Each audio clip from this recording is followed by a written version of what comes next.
बिस्मिल्लाहिर्रहमानिर्रहीम। अस्सलाम वालेकुम। आज 9 दिसंबर है और दिन है जुमेरात का। आप जानते हैं कि 6 दिसंबर को मौलाना फजल रहमान साहब जो पीडीएम के सरबराह हैं, कैप्टन हैं, कप्तान हैं, सिपह सलार हैं, उन्होंने एक प्रेस कॉन्फ्रेंस की और उस प्रेस कॉन्फ्रेंस में उन्होंने ऐलान ये किया कि हम 23 मार्च को महंगाई मार्च करेंगे और इस्लामाबाद की तरफ जाएंगे और इससे पहले सूबाई सतह पर इजलास होंगे।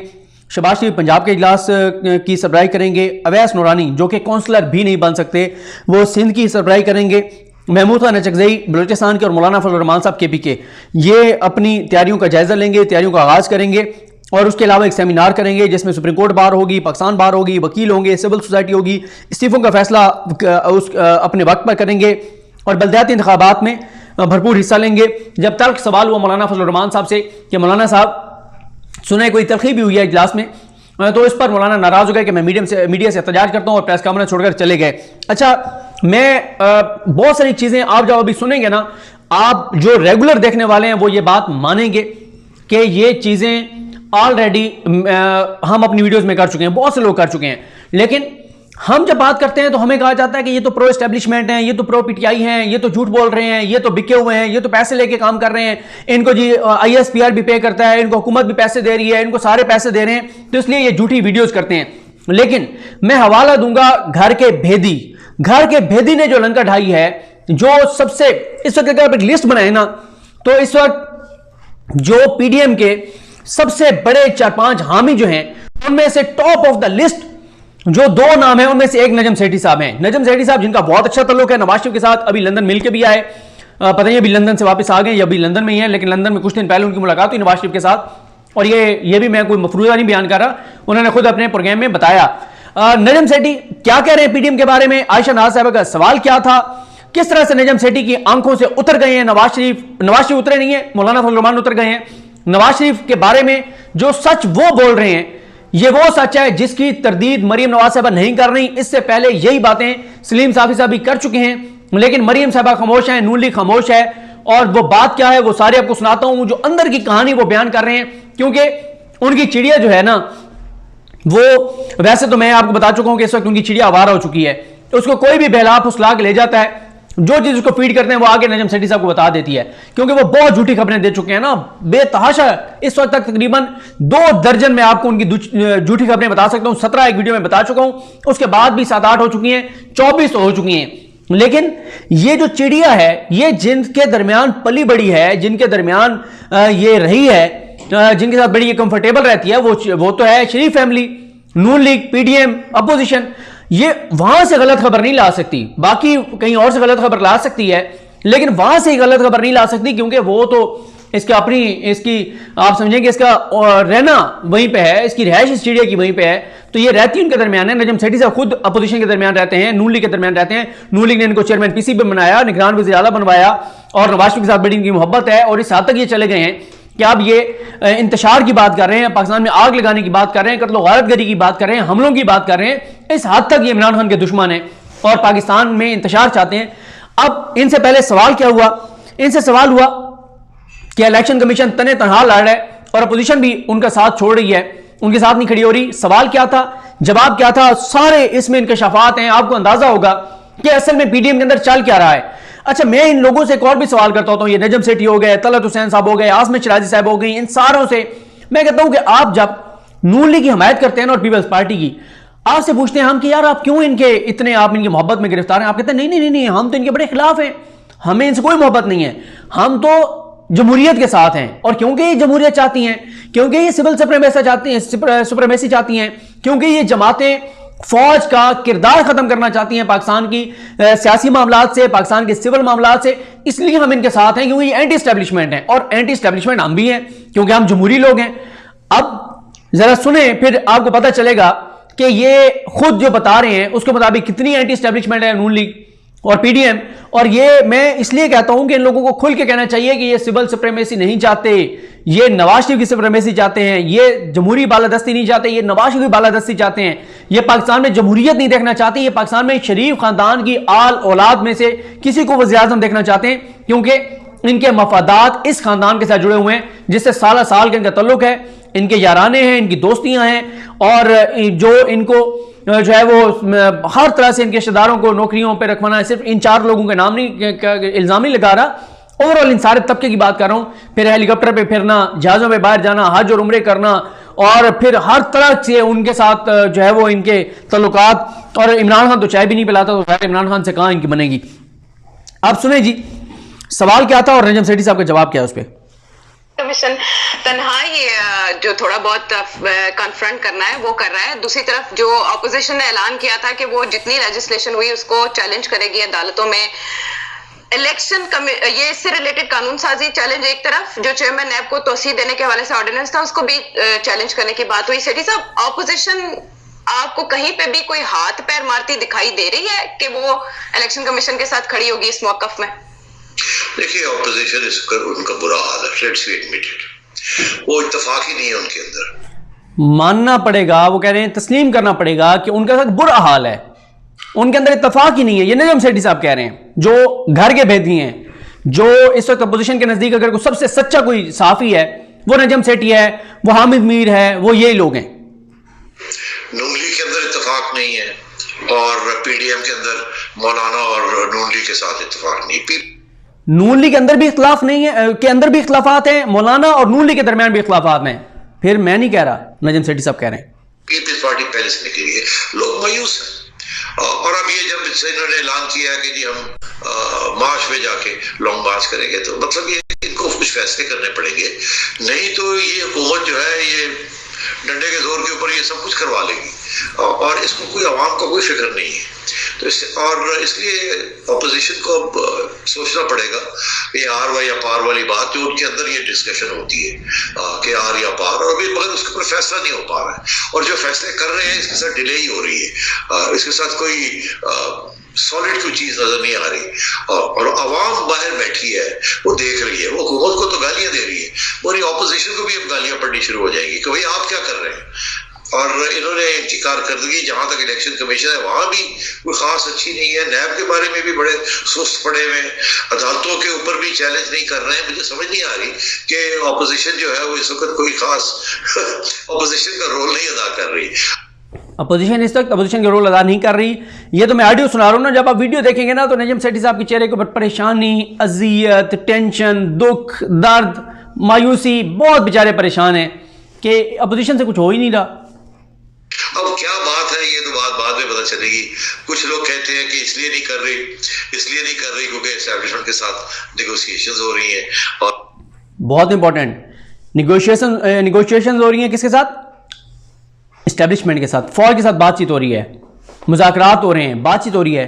ये पीडीएम तो बनी फौज की दुश्मनी में थी, ये तो फौज का किरदार खत्म करने के लिए बने थे, ये फौज से बात कर रहे हैं, नजम सेठी साहब कह रहे हैं। और मरियम की कोई तरदीद नहीं है ये अभी तक, और वो चाहते ये नहीं है कि डिस्टेबलाइज हो।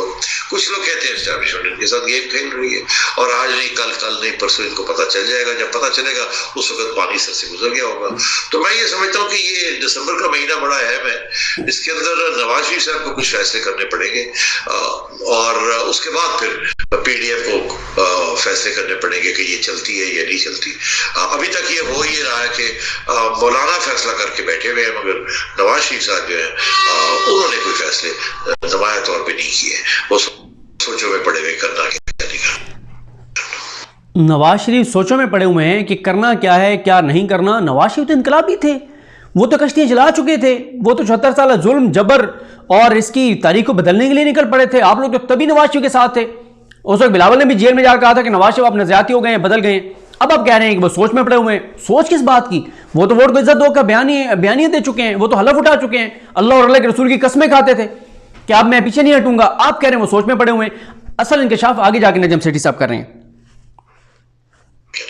नवाज फैसलों का इंतजार किया जा रहा है। आर या पार का ऐलान मरियम नवाज साहिबा ने पिछले साल किया था, लेकिन पीडीएम के क्रेडिट पर इस हुकूमत के खिलाफ हम अभी तक कोई कामयाबी देख नहीं रहे, बल्कि पीडीएम के फैसलों की वजह से हुकूमत मजबूत ही होती आ रही है। जैसे कि 23 मार्च के फैसले, जिसको कल आपने भी तनकीद का निशाना बनाया और बताया कि ऐसा फैसला क्यों लिया गया। सेठी साहब, शेख रशीद साहब कह रहे हैं कि तारीख बदले, पीडीएम को उन्होंने कहा है, क्योंकि परेड होती है उस दिन, कौमी दिन है, और अप्रैल तक ले जाए अगर आपको लॉन्ग मार्च का शौक है, आपने करना ही है। आपके ख्याल में पीडीएम इस तारीख को बदलेगी? देखिए मेरा ख्याल है कि ये ऐसे ही होना चाहिए। मैंने कल भी शायद अपने प्रोग्राम में ये कहा था कि ये डिलेइंग टैक्टिक्स है। ये जो है ना कि 23 मार्च को, ये एक सिंबॉलिक सी चीज है। जैसे इमरान खान साहब ने अपना धरना 14 अगस्त को लॉन्च किया था, आजादी मार्च, आपको याद होगा। तो ये भी उसी तरीके का, इन्होंने जमहूरियत के दिन जिस दिन आइन इंप्लीमेंट हुई थी 1973 में, तो इन्होंने भी वही उसी किस्म का एक न्यूट्रल सी का दिन ऐसा इस्तेमाल किया। अब बात यह है कि ये मार्च में अगर लॉन्ग मार्च होनी है तो ये कहीं नहीं जा रही है लॉन्ग मार्च, ये पहले फार गई है फ्रेंकली। उसकी वजह है कि मार्च में लॉन्ग मार्च होनी है, तो उसके बाद आपका ख्याल है आप लॉन्ग मार्च से गवर्नमेंट को गिराएंगे तो क्यों आज क्यों नहीं गिरा सकते? तो उस वक्त कैसे गिराएंगे आप? आज आप रेजिग्नेशन करने के लिए तैयार नहीं, तो उस वक्त रेजिग्नेशन करने के लिए कैसे तैयार हो जाएंगे? तो ये मतलब है मुझे ये डिलेइंग टैक्टिक्स है, और कुछ और सोच रहे हैं मगर वो बात बन नहीं रही है इनकी। तो अब मार्च में अगर ये कामयाब भी हो जाते हैं, लेट्स से गवर्नमेंट गिरा देते हैं एंड ऑफ मार्च तक, कोई कुछ होता है, ये होता है वो होता है, गवर्नमेंट गिर जाए, तो उसके बाद फिर अगली हुकूमत क्या 1.5 साल के लिए आएगी, या अगली हुकूमत जो है वो नया वोट ऑफ कॉन्फिडेंस होगा, एक नई हुकूमत आएगी और वो आके फिर डिसॉल्व करेगी, और फिर अगले इलेक्शन क्या जुलाई में जाके इलेक्शन होंगे, फिर वही पुराने मसले खड़े हो जाएंगे, बारिशें हो गई है जी, गर्मी हो गई है जी, कुछ ऐसी चीजें शुरू हो जाएगी। तो बात यह है कि ये 23 मार्च, मैं आज आपको कह रहा हूँ, ये याद रखिएगा, ये 23 मार्च को लॉन्ग मार्च नहीं होगी, अगर या होगी तो उससे पहले होगी या नहीं होगी। 23 मार्च को मार्च नहीं होगा, सेठी साहब की ये प्रेडिक्शन है। अच्छा सेठी साहब, पीडीएम में जो फैसले किए क्या कह रहे हैं? 23 को लॉन्ग मार्च नहीं होगा, यानी ये खुद ये कह रहे हैं कि झूठ बोल रहे हैं मौलाना फजल रहमान, पीडीएम झूठ बोल रही है, गलत बयानी कर रही है, धोखा दे रही है, फ्रॉड कर रही है, अपने हामियों को मीठी गोली दे रही है, ट्रक की बत्ती के पीछे लगा रही है। ये कौन कह रहा है? ये नजम सेठी साहब कह रहे हैं, मैं नहीं कह रहा। आगे सुने। मार्च को मार्च नहीं होगा, सेठी साहब की ये प्रेडिक्शन है। अच्छा सेठी साहब, पीडीएम में जो फैसले किए, सिर्फ मार्च का ही फैसला उन्होंने किया, इस्तीफों पर तो उन्होंने कहा वक्त आने पर ये कार्ड खेला जाएगा, तो पीपल्स पार्टी को फिर इस लॉन्ग मार्च का हिस्सा बनाने में क्या मुजायका है? इस्तीफों पर ये एतराज था ना पीपल्स पार्टी का। जी हाँ, उसी पे है, और मेरा ख्याल है कि नूनी के अंदर भी ये मसले हैं इस्तीफों के अंदर। पहले तो ये था ना कि पीडीएम के अंदर एक तरफ ये लोग थे और दूसरी तरफ पीपल्स पार्टी थी, और मेरा ख्याल है कि नून लीग के अंदर भी इश्यूज हैं। इस्तीफों पर नून लीग के अंदर भी इश्यूज हैं, नून लीग के अंदर भी इश्यूज हैं इस्तीफों के ऊपर।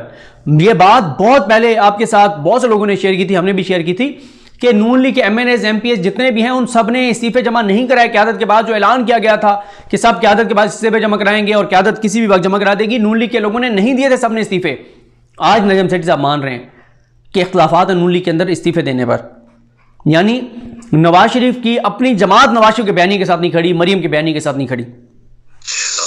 सारे लोग इत्तेफाक नहीं करते कि रेजिग्नेशन देनी चाहिए, क्योंकि फिर अगले सवाल खड़ा हो जाता है ना कि अगर रेजिग्नेशन के साथ आप हुकूमत को नहीं गिरा सकते तो फिर आप कहाँ जाएंगे? फिर वो बाई इलेक्शन हो जाएंगे, तो उसके अंदर फिर आप बॉयकॉट करेंगे, या अगर लड़ेंगे तो फिर फायदा क्या हुआ रिजाइन करने का? और अगर बॉयकॉट करेंगे तो वो फिर असेंबली और भी उनकी तकड़ी हो जाएगी, वो तो फिर अगली इलेक्शन भी ईवीएम के जरिए लड़े कर लेंगे, आप तो बिल्कुल फारग हो जाएंगे। तो ये रेजिग्नेशन जो है ना, ये बात बनती नहीं है इसके साथ। बात उस वक्त बनती है जब आप गिरा लें गवर्नमेंट को। अगर आप समझते हैं रेजिग्नेशन के साथ आप गवर्नमेंट गिरा लेंगे तो फिर अगला बताएं ना, रेजिग्नेशन करके घर आके बैठ जाएंगे, क्या करेंगे उसके बाद? किस तरीके से गवर्नमेंट को गिराएंगे? गवर्नमेंट सिर्फ रेजिग्नेशन से नहीं डरती, गवर्नमेंट डरती है कोई ऐसे इकदाम या ऐसी स्ट्रीट पावर या ऐसे कोई और साजिश जिसके साथ गवर्नमेंट गिर जाए, वो तो भी इसकी तरफ तवज्जो ही नहीं है। तो ये रेजिग्नेशन का इश्यू जो है, हुकूमत गिरेगी साजिश के साथ, उसकी तरफ किसी की तवज्जो ही नहीं है। नजम सेठी कहते हैं कि इंतशार हो, कत्लो गारत करी हो, आग लगाएं, साजिश करें, भाई इमरान खान को गिराएं, और मायूस भी हुए बैठे बेचारे कि इनसे कुछ नहीं हो रहा। जो है ना, ये हमें लगती है इसके साथ बात नहीं बन रही। और जो स्टीयरिंग कमेटी थी उसके इजलास के हवाले से ये भी फैसला सामने आया था कि तहरीक अदम एतमाद पर भी गौर किया जाएगा, लेकिन सेठी साहब इसका ऐलान नहीं हो पाया। इसका मतलब इस पर इत्तेफाक नहीं हुआ, और इससे इनकारी हमेशा नून लीग ही रही है। ऐसे जो नीम पुख्ता फैसले हैं, इसका नतीजा आपके ख्याल में क्या निकलेगा? पीडीएम से मजीद कोई और निकलने के चांसेस हैं? नीम पुख्ता फैसले, खुद ये नजम सेठी साहब के प्रोग्राम में ये बातें हो रही हैं, मायूसी, ये हुकूमत को गिरा नहीं सके, इन्होंने हुकूमत को और मजबूत कर दिया है, आगे भी कुछ नहीं कर सकते, नाकाम हो गए हैं, अपने लोगों को धोखा दे रहे हैं, झूठ बोल रहे हैं। ये नजम सेठी साहब के प्रोग्राम में ये बातें हो रही हैं। नहीं, पीडीएम को रखेंगे, ये पीडीएम एटलीस्ट एक प्लेटफॉर्म है जहाँ बाकी लोग वो अलग नहीं होना चाहते। मौलाना अलग हो गए तो उससे मौलाना को क्या मिलेगा? कम से कम ये बड़ा प्लेटफॉर्म है उनके लिए, और नवाज शरीफ साहब बिल्कुल अलग नहीं होने देंगे, मौलाना को रखेंगे साथ। तो मेरा ख्याल है ये जो सारी अनसर्टेनिटी है ना आयशा, ये दिसंबर के आखिर जनवरी तक ये क्लियर हो जाएगी। असली बात जो है ना फिर आपको उस वक्त समझ आएगी। अभी मेरा ख्याल है बिहाइंड द सीन्स कुछ तवक्कुआत हैं, कुछ नेगोशिएशंस हैं, कुछ आपस में डिस्कशंस हैं, वो चल रही हैं इनकी, इसीलिए इत्तेफाक नहीं हो पा रहा और क्लैरिटी नहीं है। मगर मेरा ख्याल है अब इनको भी इस बात का एहसास हो गया कि या आप बात क्लियर करें या फिर आप फारिग हो जाएंगे। तो ये जैसे भी होगा इधर या उधर एक बैठ के ये तय हो जाएगा मेरा ख्याल है। और या तो ये होगा, मैं आपको बता दूं कि एक बिल्कुल मुहिम बनेगी नो कॉन्फिडेंस की, और अगर बनेगी तो फिर कामयाब होगी। ऐसे नहीं है कि अगर बनती है और कामयाब नहीं होती, वो नहीं होगा। बनेगी तो कामयाब हो जाएगी, और अगर नहीं बनेगी तो उसका ये मतलब है कि इनको एहसास हो गया कि हमारे साथ गेम हो गई। फिर आप देखिएगा कि ये नवाज शरीफ साहब और शहबाज शरीफ साहब के जो दो बयानी है उसमें नवाज शरीफ साहब का बयानी फिर हावी हो जाएगा। अभी तो नवाज शरीफ साहब चुप करके बैठे हुए हैं और शहबाज शरीफ साहब को कह रहे हैं अच्छा ठीक है भाई आप करके देख लें। मगर बहुत इंपॉर्टेंट है, गौर से सुने। नवाज शरीफ चुप करके बैठे हुए हैं और उन्होंने शहबाज को कहा है कि आप कर लें। मैंने आपको क्या जुमले बताए थे? मैंने कहा था कि 5 बयानिए हैं। पहला बयानिया इनका शुरू हुआ था वोट को इज्जत दो, फिर बनी पीडीएम। मौलाना कह रहे हैं कि पीडीएम बनाने के मकासद को इज्जत दो। शहबाज शरीफ कह रहे हैं शहबाज शरीफ कह रहे हैं काम को इज्जत दो। नवाज शरीफ कह रहे हैं, ये मैं आपको अल्फाज मेरे आप याद करें, वीडियो में मैंने कहा था कि नवाज शरीफ कह रहे हैं कि शहबाज शरीफ को मौका दो, और मरियम कह रही है कि फौज पर हमले और अदलिया पर हमले तेज कर दो। ये मैंने आपको ये अल्फाज से मेरे, ये आप नजम सिटी बता रहे हैं कि नवाज शरीफ शहबाज शरीफ को कह रहे हैं कि यार कोशिशें करो डील की, फौज के साथ जरा कोशिश मेहरबानी करो जाओ। यानी झूठ बोल रहे हैं नवाज शरीफ अपने लोगों के साथ, अपनी जमात के साथ, पाकिस्तान के अवाम के साथ। ये मैं नहीं कह रहा, नजम सेठी कह रहे हैं कि वो जो नवाज शरीफ कहते थे मैं कभी आप फौज से बात नहीं करूंगा, मैं फौज के दुश्मनी में आखिरी हद तक चला जाऊंगा, मैं 70 साल के निजाम को बदलूंगा, मैं वोट को इज्जत दिलवाऊंगा। नजम सेठी ये बता रहे हैं कि नवाज शरीफ चुप हो गए, कंप्रोमाइज कर लिया है, और शहबाज शरीफ को उन्होंने कहा है कि जी आगे बढ़े और आप बात करें फौज के साथ। नवाज शरीफ तो कहते थे कि फौज से हम कोई बात नहीं करेंगे। अब नवाज शरीफ तो कहते थे कोई बंदा फौज से नहीं मिलेगा। अब नजम सेठी ये बता रहे हैं कि फौज के साथ शहबाज शरीफ को उन्होंने कहा कि तुम बात करो। तो क्यों झूठ बोलते हैं? खुल के बताएं ना कि हम फौज के कंधों पे बैठ के आना चाहते हैं, हम फौज के कदमों में बैठ के आना चाहते हैं, हम फौज की मदद से आना चाहते हैं। और आपकी तारीख भी यही है, पहली बार वज़ीर आज़म आप ISI से पैसे लेके बने थे, उसके बाद आप हर मामले में आप फौज की मदद से आए, तो फिर उसी फौज को आप पढ़ गए, उसी को आप गालियां देने लग गए, जिनका आपने खाया उन्हीं को आप पढ़ गए। अब आप फिर उन्हीं की तरफ जा रहे हैं। मैं नहीं कह रहा, नजम सेठी साहब कह रहे हैं। फिर मैं समझता हूं नवाज शरीफ साहब वापस अटैक पे आ जाएंगे और फिर बहुत सख्त किस्म की अटैक शुरू करेंगे। ट्रैक कैसे अगर बात ना बनी, नवाज शरीफ फिर अटैक करने पे आ जाएंगे और बहुत सख्त हमला करेंगे फौज के ऊपर। यानी फौज डील दे दे तो फिर वो कंप्रोमाइज कर लेंगे, लेट जाएंगे कदमों में, आगे लेट जाएंगे फौज के साथ, नहीं तो फिर दोबारा गाली देने पे आ जाएंगे। कैसे चेंज होता है और क्यों चेंज होता है, सेठी साहब गुज़िश्ता प्रोग्राम्स में इस पर प्रेडिक्शन भी कर चुके हैं और हूबहू बयानिया नवाज शरीफ। तो ये जनाब मैंने आपको अब सुना दिया, ये मैंने नहीं कहा, आपने अपने कानों से सुन लिया है। और आंखों से देखना चाहते हैं तो सेठी साहब का शो जाके देख लें कि कैसे उनके चेहरे पे मायूसी थी, कर्ब था, अजियत थी, दर्द था, मायूसी थी, शिकस्त खुर्दा जैसे एक शख्स होता है वो नज़र आ रहे थे कि पीडीएम से बिल्कुल मायूस हो रहे हैं। और मौलाना फजलुर रहमान के हामी एंकर्स जो हैं उनकी नज़रों से मौलाना उतरते जा रहे हैं। ये बहरहाल मौलाना के लिए घबराने का वक्त आ गया है। अब वो ये नहीं कह सकते कि आपने घबराना नहीं है, हम इमरान खान को घर भेज देंगे। मुझे अपनी दुआ में याद रखें। अल्लाह करीम हम सबका हमें नासरो। अल्लाह हाफ़िज़।